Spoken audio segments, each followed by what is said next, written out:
सुप्रभात। बाबा कहते हैं, मेरे प्यारे बच्चे, हाँ मैं जानता हूँ तुम मेरी भक्ति में पागल हो और ये तुम्हारा पागलपन मुझे बहुत अच्छा लगता है। तुम्हारी सुबह और शाम मेरे ही साथ होती है और ये भक्ति लोगों को तुम्हारी अच्छी नहीं लग रही है ना। कुछ लोग तो तुम्हारी भक्ति का मजाक भी करते हैं। जो जैसी बातें करते हैं ना, करने दो। उनकी बातों को मत देखा करो, ना ही सोचा करो कि वो क्या कह रहे हैं।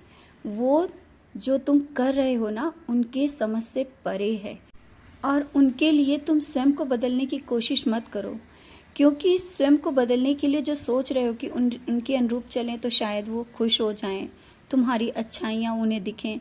उनको तुम्हारी अच्छाइयाँ कभी नहीं दिखेंगी, क्योंकि वो देखना ही नहीं चाहते। और जो भक्ति को लेकर के जो मजाक करते हैं ना, वो उनके कर्म है बच्चे, उनके कर्म हैं। उनको उनके कर्मों पर छोड़ दो और जब समय आएगा वो ही तुमसे भक्ति का रास्ता पूछेंगे, किस तरह से मैं बाबा के करीब जाऊं, ये भी पूछेंगे और उदी का सेवन भी करेंगे। अभी उन्हें समझ में नहीं आ रहा है, तो तुम निश्चिंत रहो, खुश रहा करो। उनकी बातों को इतना ध्यान मत दो, क्योंकि मन से इतनी बातें लगा लेते हो और सोचते रहते हो कोई क्या कह रहा है, कैसे कह रहा है। तुम सही रास्ते पर हो, फिर भी ऐसा हो रहा। हाँ, सही रास्ता कठिन है लेकिन बहुत ही अच्छा है। कठिन है लेकिन मंजिल तक बहुत अच्छे से पहुंचा देता है। इसीलिए सही रास्ता जल्दी किसी को समझ में नहीं आता। तुमने जो सच्चाई का रास्ता और सही रास्ता भक्ति मार्ग से चलते हुए अपनाया है ना, उसी मार्ग पे चलते रहो। बहुत कुछ दूंगा। और हाँ, कुछ दिनों से देख रहा हूँ कि तुम्हें पैसों को लेकर के बहुत चिंता हो रही है। तुम्हारे मन में आ रहा है कि कहाँ से कैसे घर में पैसा आ जाए जिससे सब कुछ सही हो जाए। तुम्हें क्या लगता है, पैसों से खुशियाँ तुम खरीद लोगे? बच्चे, पैसों के पीछे इतना मत भागो। मैं हर एक चीज़ ज़रूरत की तुम्हारी पूरी करूँगा, कोई भी परेशानी नहीं आने दूँगा। लेकिन पैसे के पीछे इस तरह से भागने से अपने समय को भी व्यर्थ कर रहे हो और अपने मन को भी अशांत कर देते हो। सिर्फ इसी कारण ना, कि लोगों को देखकर कि उनके पास बहुत कुछ है और तुम्हारे पास वो सब नहीं है जो उनके पास है। बच्चों को भी खुशियाँ देना चाहते हो, जानता हूँ सब दूसरों के लिए करते हो, अपने लिए नहीं करते हो, परिवार के लिए करते हो। लेकिन इतना पैसे के पीछे भागना और अपना ख्याल ना रखना, ये सब सही नहीं है।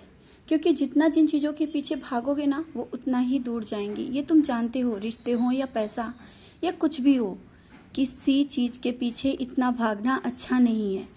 और तुम्हारी ज़रूरतें कभी भी अधूरी नहीं रहेंगी, ये मैंने कहा है। अन्न और वस्त्र की कमी कभी होने नहीं दूंगा तुम्हारे घर में। और बच्चों की ख्वाहिशें हों या किसी और की, सब मुझ तक पहुंच रही हैं और मैं सब पूरा करूंगा। तुम मुझसे आकर के बोलते हो, मैं सुनता हूँ। ऐसा नहीं कि मैं नहीं सुनता हूँ, मैं सुनता हूँ। और चुपचाप जब रोते हो वो भी मैं देखता हूँ। फिर क्यों परेशान हो? क्या तुम्हें लगता है मैं तुम्हारे करीब नहीं हूँ? सचरित पढ़ते हो, मेरा नाम स्मरण करते हो, मेरे सामने दिया जलाते हो, धूप जलाते हो, फिर भी संशय। क्यों इस तरह से मन में संशय आ रहा है? अपने संशय को मन से दूर करो। मैं तुम्हें कभी नहीं भटकने दूंगा, ना ही किसी चीज़ की कमी होने दूंगा। तुम मेरे बच्चे हो, मैंने तुम्हें पकड़ा है, मैंने तुम्हें चुना है, तुमने नहीं। तुम्हें याद होना चाहिए, मैंने तुम्हें चुना है। तुम्हारा मेरा जन्मों का रिश्ता है, क्योंकि मुझसे वही लोग जुड़े हैं जो मुझसे पूर्व जन्मों से जुड़े थे। और ये जो रिश्ता है ऐसे नहीं टूटने वाला। इस तरह से निराश मत हो, हताश मत हो, क्योंकि तुम मेरे बच्चे हो। तुम्हें तो सबको सही रास्ता दिखानी है। आगे चल कर के बहुत से काम ऐसे करने हैं, मैं दूंगा। बहुत से ऐसे काम तुम्हें करवाऊंगा, लोगों की सेवा और जिस तरह से सही रास्ता दिखाना। तुम आज क्या हो और पहले क्या थे, ये ज़रा सोचना। तुमको जब से मैंने अपनी ओर खींचा है, तुम्हारे में बदलाव आया है और आगे भी बहुत आएगा। बस अपने सब जो भी चिंताएं हैं, दुख हैं, परेशानियां हैं, मुझे दे दिया है ना तुमने। तो तुम क्यों सोचते हो, क्यों परेशान होते हो भविष्य को लेकर के, बच्चों के भविष्य को लेकर के? मैं हूं ना तुम्हारे साथ, सब कुछ सही होगा। समय के साथ सब कुछ सही हो रहा है और आगे भी होगा। खुश रहा करो और मुस्कुराते रहा करो। मैं हूँ।